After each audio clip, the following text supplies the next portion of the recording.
بتا دوں کہ اس کی عمر اور اس کی عمر جو ہے وہ اس میں ایک فرق ہے. یہ عمر میں بڑا ہے یہ چوزا، اور یہ چوزا جو ہے یہ عمر میں چھوٹا ہے.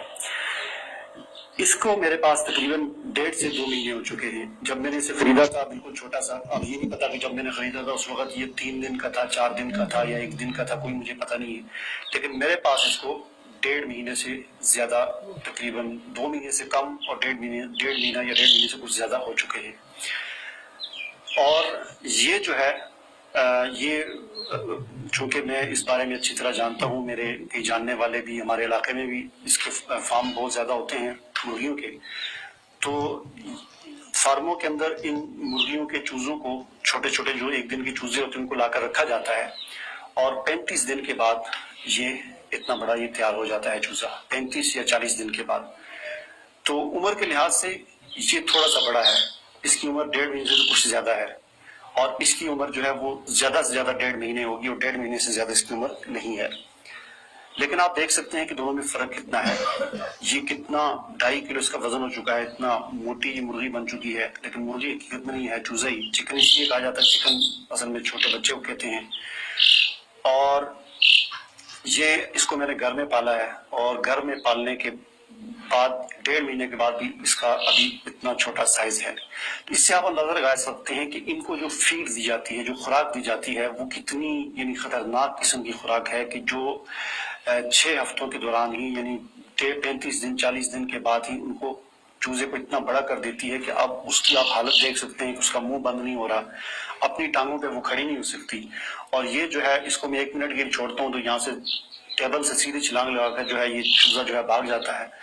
اور اس کو ابھی میں نے کافی دیر سے پکڑ کے رکھا ہے، تو اس لیے یہ سمجھ گیا کہ مجھے یہاں پر بیٹھنا ہے، تو اس لیے یہ آرام سے بیٹھ گیا. ورنہ 2-3 دفعہ اس نے چھلانگیں لگائی ہیں. اور میں نے تو ابھی جب میں اس کو بازار سے خرید کے لے کر آیا یہ چکن، تو پہلے تو اس چھوٹے نے اس کی اچھی پٹھائی کی ہے.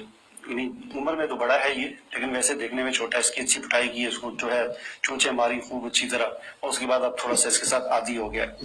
تو اس سے آپ اندازہ لگا سکتے ہیں کہ اس میں اور اس میں گھر کی پالی ہوئی چیز. اس کو میں کیا کھلاتا ہوں؟ اس کو میں کھلاتا ہوں چاول کھلاتا ہوں، گندم کھلاتا ہوں، گندم کا جو دلیا بنایا وہ کھلاتا ہوں. گھر میں جو ہم روٹی کھاتے ہیں وہ تھوڑی سی ڈال دی. تو اس طرح گھر کی جو خوراک ہوتی ہے، جو صاف ستھری پاک، وہ اسے کھلائی جاتی ہے. اور یہ اتنے بڑے 35 دنوں میں کیسے ہو جاتے ہیں؟ ان کو جو ہے وہ فیڈ کھلائی جاتی ہے. اس فیڈ کے اندر مردار جانوروں کا خون ہوتا ہے، ان کی چربی ہوتی ہے، ان کی دم ہوتی ہے، ان کی علائشیں ہوتی ہیں، جو دنیا جہاں کی گندگی ہوتی ہے حرام کی، وہ ساری اس میں فیڈ میں ملائی جاتی ہے. پھر اس فیڈ کے اندر طرح طرح کے کیمیکلز جو ہے وہ اس میں ملائے جاتے ہیں. آرسینک یعنی سنکھیا ایک زہر ہے، وہ اس کے اندر ملایا جاتا ہے اس کے وزن کو بڑھانے کے لیے. اور آپ کے علم میں شاید یہ بات ہو یا نہ ہو کہ سنکھیا انتہائی خطرناک زہر ایک دھات ہے، وہ ان کی فیڈ کے اندر ملائی جاتی ہے، جس سے ان کا گوشت، ان کا جسم جو ہے پھول کر اتنا بڑا ہو جاتا ہے.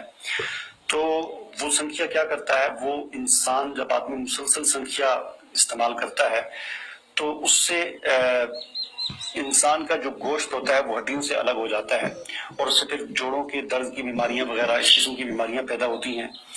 اور اس کے علاوہ جو ہے اس کے گوشت کے اندر جو یعنی کیمیکلز وغیرہ جو چیزیں ہوتی ہیں، ان کی وجہ سے جسم کے اندر موٹاپا پیدا ہوتا ہے، جگر کے اندر خرابی پیدا ہوتی ہے، اور اس کے علاوہ یرقان، ہیپاٹائٹس وغیرہ یہ بیماریاں لگتی ہیں. پھر اس کا گوشت مسلسل استعمال کرنے سے گھروں میں جو بچے ہوتے ہیں ہمارے، وہ 8 سال کی عمر میں، 10 سال کی عمر میں پالغ ہو جاتے ہیں.